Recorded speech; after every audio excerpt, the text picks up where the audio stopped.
Hoina MNF party na kanlai autonomous district council in Chanala Tura and candidate and one Kantuma. Long time Chia candidate. Hoina Kanram Lairam in Santu and the long try Lairama candidate Kampuang down in it. So she looked at that. Ihan ming kacira nga emi kacira ti local zel nga la hian Congress ma phari kan lo otir zel don chu chum mi pui khan ring takin kut ben tu ni yang oh apa khatna tan chuan 6 Lungpher South constituency a Congress party candidate tu chu si Lalmuan thanga ani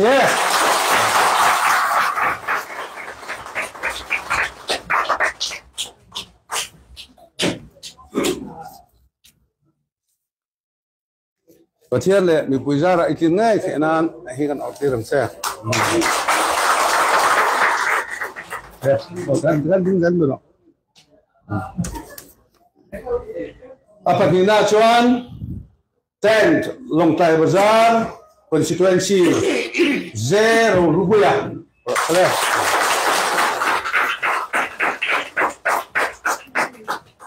Betul mi puizara. Sangai kainan mafar ko tilse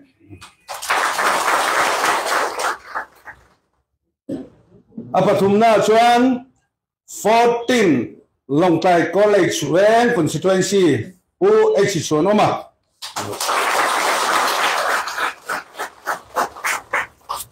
alam ni hoy do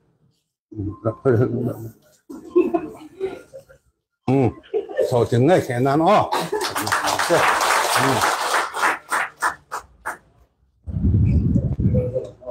Apalina 19 Chongte P constituency HC Lal en Kima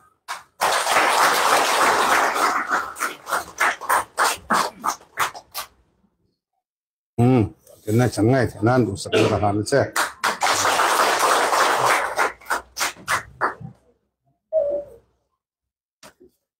pangana chuan Sekul 20 Sekul constituency Second constituency security changma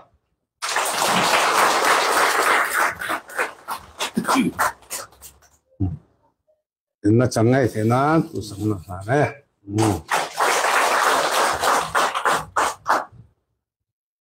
Parukna 21 M Konpui constituency Premo Kanti Apabila sangai kenan dosa nafane, dalam harap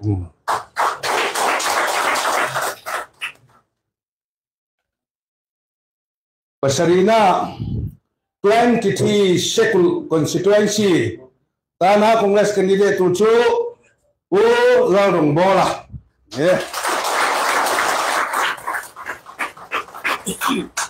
Apabila sangai kenan dosa nafane, Kahit ambil jalan baru.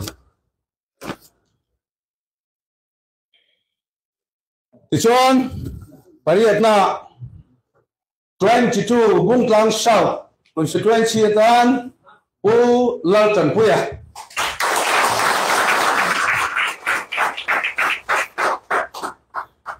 Laltan na sangai na.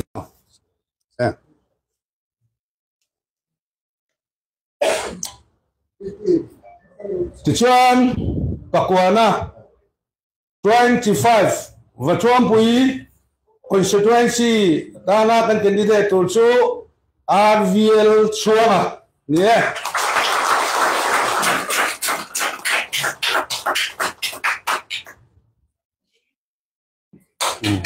nah cantingan di sana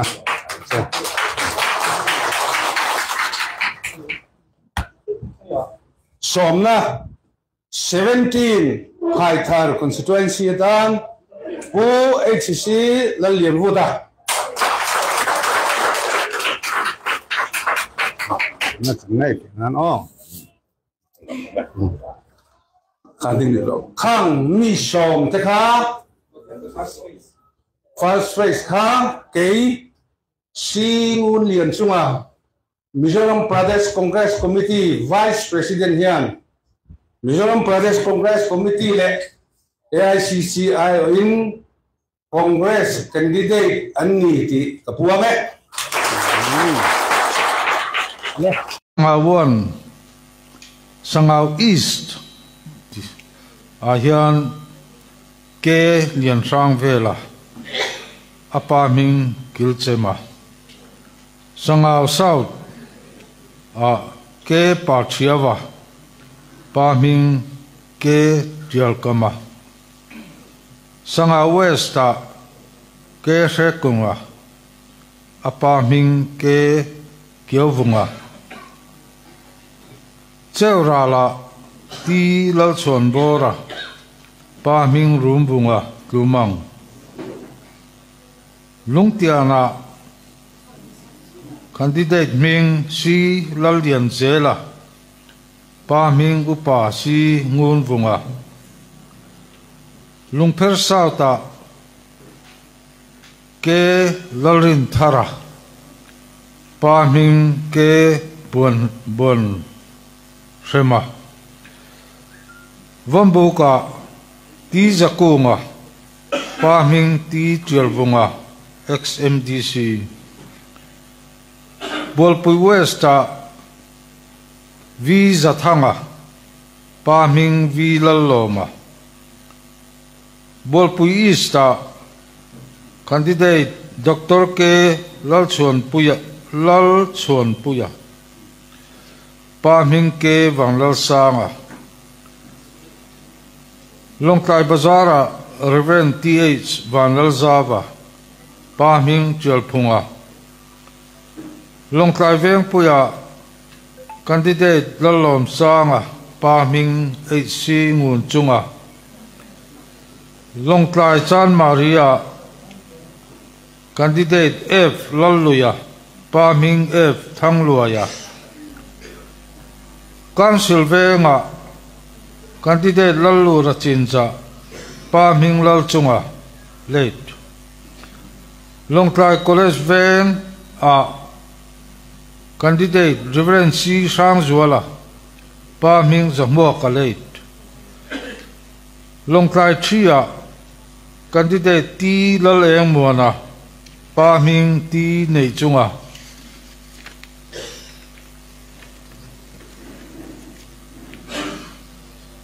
Longkai AOC LR Ding Lian Chinza Paming Si Tangluna Paithara Ke Zozam Diana Paming Ke Rochunga Diltlang Sauta Candidate F Lalung Ruala Paming F Nguntlunga Tsungtepia Candidates S. Nundian Sanga Paming Rangkipala Sakailuya Candidate Subimal Chakma Paming Anil Bikas Chakma M. Konpuya Candidate Peter Laltan Zuala Paming HC Sankipa Bungklang Sauta Ke Laramzava Paming Ke Zaku Sekula Lalom Sanga Apeto Paming Upa Hanirai Let Titum Nara Candidate NT Lalmuan Zola Paming Enrol Kuma Vatuampuya Candidate R. Lorin Pianga Paming R. Rolney Kumalay Kang Teka Z. LADC in Than Lom to Re Nakina Ganon Beat Chiang Le Mai Thaya Kan Han Zir Chianga Kan Study Nga Kan Remchang and Ichonin Ronti Chule Kan Tumdon Nia Angai Nom Le Via Wang Le